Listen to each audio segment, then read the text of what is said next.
आंनि लोगोआ बुंलांखाबाय ना माने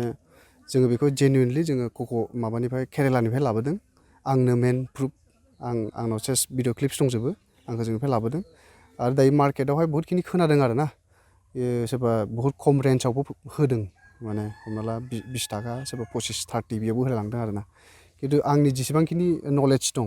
जोङो बे बुस्थुखौहाय 2 इयार्सनि सिगांनि सार्भे खालामगासिनो दंमोन नालाय थ' अलमस्ट बे बुस्थुआ जुदि फुलि बनायोब्ला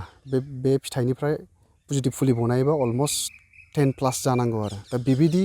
आसामाव गैस्राखाया टटेलि गैस्राखाया खालि मेघालयआव दङ होनदों मेघालयआवहाय मेघालयआवबो अलमस्ट लाइक 15 to 16 इयार्स बिदिनिल'सो दङ बेखायनो बहुतखिनि माबानि थाखायनो जोङो माने गावनो रिक्स लानानै केरेलानिफ्राय जोङो लाबोबाय जोंनाव सब लाइभ प्रुफ दंजोबो आरो जोंनि बिनि माबाया मेचुरिटिखौ जेबो गिनाङा अलमस्ट 20 to 25+ आरो बेखायनो जेबो बेयावहाय जोंनि बेयाव जेबो इसु गैया आरो जोंनाव एभेलेबल दं नैबे नदुवार बिश्वनाथ सारियालि माबा नगदा माबा डायमन्ड स्कुल खाथियावनो माखासे अलमस्ट बुकिं जाबाय जुदि जाय जेनुइनलि गायनो गोसो बे जोंनिफ्राय कन्टेक्ट खालामनो हागोन नाम्बारा स्क्रिनाव होनाय जागोन ओमफ्रायो मेन खोथाया जाबाय जों गावखौनो बुस्ट खालामना लायाखै कि माने जोंनिफ्राय गाय होनानै आरो खिन्थु गायनायनि सिगां ताकि बर'फ्रा फ्लप जाया मानो होनब्ला बहुतखिनि मार्केटआवबो खोनादों कि फिथाइखौनो बायनानै माबाफोरा मुस्लिमफ्रा ना मियाफ्रा बिसोरो नार्सारि खालामनानै बर'नोनो आरो एक्सप्लर खालामफिनदों आरो ना आरो बे फुलिखौ जुदि गायोबा उनावहाय प्रब्लेम जानायनिथ' सियर चान्स दंखायो ओंखारगोन अखानाय खुनु गेरेन्टि गैया बेखायनो बिनिफ्राय एसे साबधान जा आरो माने गायनायनि सिगां एटलिस्ट एसे माबाखौ सोङो डिटेल्सखौ सों आरो कि माने बे दंफाङा मेचुर नंगौना नंमारा बेसेबां आरो बेसेबां बोसोरनि मेचुर दा आंनि बेनो खावलायनाय आरो माने जुदि जायहा जेनुइन इन्ट्रेस्ट दङ जों कन्टेक्ट खालामनो हागोन आरो जुदि फार्दार डिटेल्स जुदि नांबावगौबा जोंनिफ्राय डाइरेक्ट कन्टेक्ट खालामनानै जोंनिफ्राय सोंनानै लानो हागोन आरो मोनखौ लिंहरनायनि मेन उद्देश्यआनो जाबाय जोंनि बे बिश्वनाथ डिस्ट्रिक्ट नदुवार हालामाव जोङो कक'वा नार्सारिखौ जागायजेनदों मानो होनोब्ला जों गावनो गायखागोन आरो बेजों लोगोसे रायजो राजाफ्रा जाहाथे बेखौ गायनानै मोनसे मोजां मुलाम्फा खालामनो हायो आरो गासैनाबो रायजो राजाना गय बारिया दंखायो जाहाथे गय बारियाव गायनो हायो बे खेथिया जाबाय इन्टारक्रपिं खेथि गय बारि रबर बागान बा जिकुनु नालेंखर बागान गासै सिङावबो गायजायो बे आबादा रायजो राजानि थाखाय मोनसे मुलाम्फा गोनां आबाद जाहाथे रायजो राजाया गासैबो गायनानै गावनि बेनिफिटखौ गाव लानो हायो बे गयनिफ्रायबो जोबोद बेनिफिट गोनांसिन आबाद जाहाथे नोंथांमोना बे आबादखौ गायनानै मोजाङै मोजां मुलाम्फा जानो हायो आरो रायजो राजाफोरखौ आं मोनसे खावलायनो सानदों जे नोंथांमोना खम दामाव मोनदों होननानै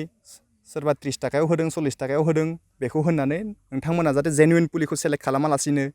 बिनि फुलिखौ डिटेल्स लायालासिनो नोंथांमोना जाहाथा फुलिखौ गायलाबायनाङा नोंथांमोना आबादाव बेसेबां खस्थ' जायो रायजो राजाया मिथिखायो जाहाथे मोनसे आबाद मावनायाव बेसेबां खस्थ' खालामनांगौ जायो